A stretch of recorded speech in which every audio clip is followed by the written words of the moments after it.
আপনি ওপার থেকে সুড়সুড়ি দেন, এই আপা এসে গেল। এত সুড়সুড়ির দরকার কি? একবার এসে গিয়ে দেখেন আশাটা কাকে বলে। আপনি বেহায়া, আপনি নির্লজ্জ, আপনার কোনো অনুশোচনা নেই।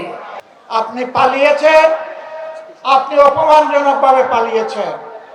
এমনকি বড় আশা করেছিলেন দুপুরের ভাত খাবেন, আল্লাহ সেইটা এই রিজেক আপনার জন্য রাখেননি, সেই রিজেক আপনি মুখে তুলতে পারেননি। রান্না ভাত ফেলে দিয়ে আপনাকে বাংলাদেশ থেকে চলে যেতে হয়েছে। কোথায় গিয়েছেন? 15.5 বছর যাদের সেবা দাসী হিসেবে আপনি কাজ করেছিলেন, তাদের কুলে গিয়ে আপনি আশ্রয় নিয়েছেন। আপনার কোনো অনুশোচনা নেই। আপনি মানুষ খুন করলেন, আয়না করে মানুষদেরকে মানবতার জীবনযাপন করতে বাধ্য করলেন, অসংখ্য মানুষকে পঙ্গু করলেন, রাষ্ট্রের সকল প্রতিষ্ঠান ধ্বংস করলেন, ব্যাংক, বিমা, শেয়ার মার্কেট লুণ্ঠন করলেন, অর্থ বিদেশে পাচার করলেন। আপনি বেহায়া, আপনি নির্লজ্জ, আপনার কোনো অনুশোচনা নেই। উল্টা আপনি ওপার থেকে সুড়সুড়ি দেন, এই আপা এসে গেল। এত সুড়সুড়ির দরকার কি? একবার এসে গিয়ে দেখেন আশাটা কাকে বলে। RICL TMX, যুগের পর যুগ স্থাপনা থাকে মজবুত। যে যুব সমাজ এর হাতে হাত ধরে বাংলাদেশের জনগণ, শিশু থেকে বৃদ্ধ,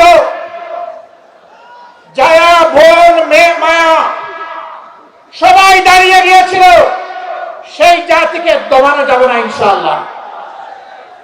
বিএনপি জাতির সাথে দেওয়া কথা রাখে নাই।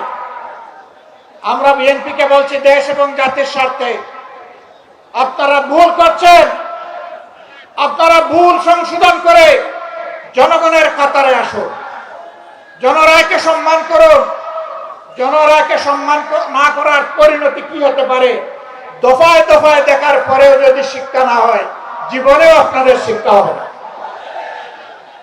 খুলনাবাসী, আমরা আপনাদেরকে কথা দিতে এসেছি।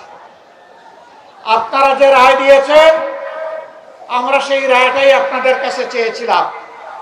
আর আমরা বলেছিলাম এই রায় বাস্তবায়ন করা হবে, সংসদে গিয়ে আমাদের দায়িত্ব। চুরি, ডাকাতি, ইঞ্জিনিয়ারিং করে ভোট কেড়ে নেওয়া হয়েছে, নেওয়া হোক।